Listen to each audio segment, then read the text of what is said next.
UP में रमजान के आखिरी शुक्रवार को सड़कों पर नमाज पढ़ने से रोकने के लिए पुलिस प्रशासन और सरकार द्वारा जो सख्ती बरती गई, उसको लेकर मुस्लिम समुदाय में बहुत आक्रोश इकट्ठा हो गया है।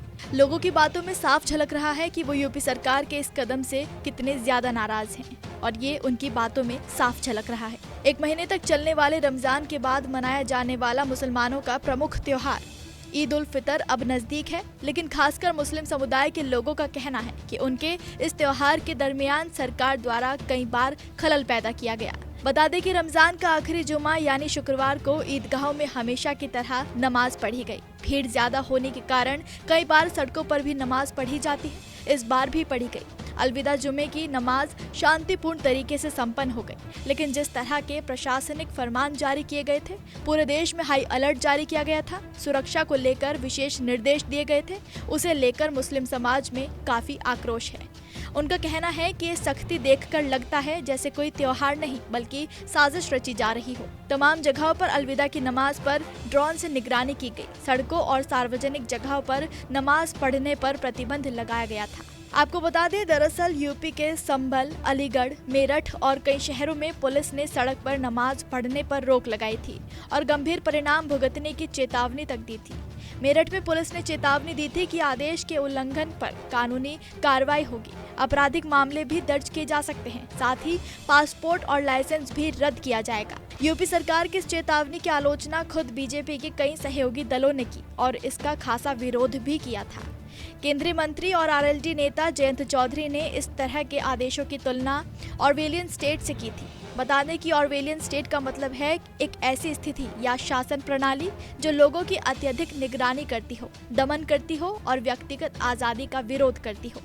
ये शब्द जॉर्ज ऑरवेल के उपन्यास 1984 से प्रेरित है, जिसमें एक तानाशाही सरकार जनता की हर गतिविधि पर नजर रखती है, झूठे प्रचार यानी प्रोपेगेंडा का सहारा लेती है और विचारों को नियंत्रित करने की कोशिश करती है। सिर्फ जयंत ही नहीं, समाजवादी पार्टी की सांसद इकरा हसन ने भी भाजपा सरकार पर तंज कसते हुए क्या कुछ कहा, वो भी सुन लीजिए। 10 मिनट की नमाज में इतनी बड़ी आपत्ति पूरे देश को हो रही है, सरकारों को हो रही है, तो बहुत आश्चर्य की बात नहीं है, क्योंकि लगातार 2014 के बाद से जिस कगार पे ये सरकार इस देश को लेकर आई है, सिर्फ इन्होंने नफरत बोए हैं।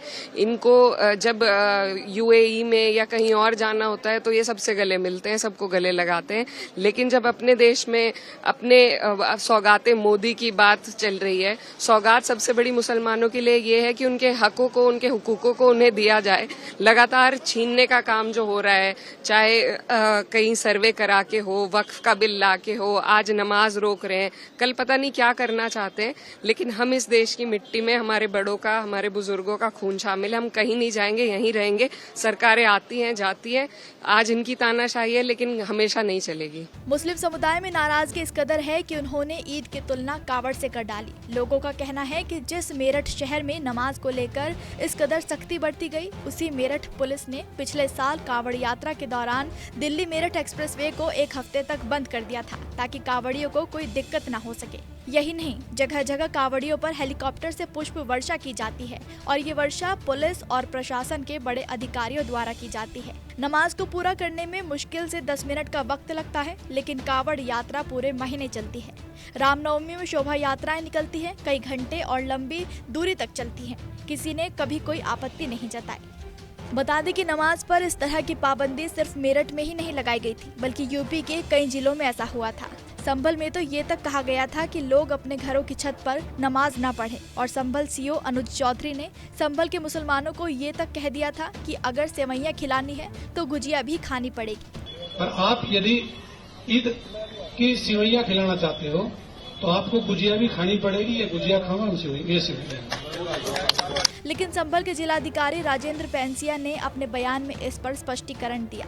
अपना परिसर है, उसमें पढ़ सकते हैं, लेकिन सार्वजनिक स्थल तो आपको पता है कि सार्वजनिक चीजों के लिए होता है और यहाँ के जितने भी हमारे लोग हैं उन सभी ने, चाहे हमारे मौलवी साहिबान हो, मुतवल्ली हो और कारी हो, इमाम साहिबान हो, सभी ने सहमति दी है कि हम नमाज अपने अपने स्थानों पर, अपने अपने परिसरों में देंगे और जब पीस कमेटी में एक चीज तय हो जाती है तो वो पालन होता है।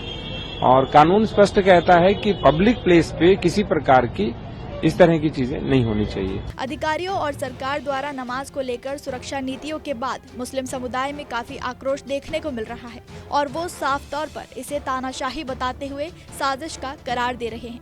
आप इस पर क्या कहेंगे, हमें कमेंट में जरूर बताइएगा। नमस्कार, मैं हूं मानक गुप्ता। अगर आपको हमारा ये वीडियो पसंद आया हो तो इसे लाइक और शेयर जरूर करें और हाँ, हमें सब्सक्राइब और फॉलो करना ना भूलें ताकि आप देश और दुनिया की कोई खबर मिस ना करें। तो जुड़े रहिए हमारे साथ और देखते रहिए News 24।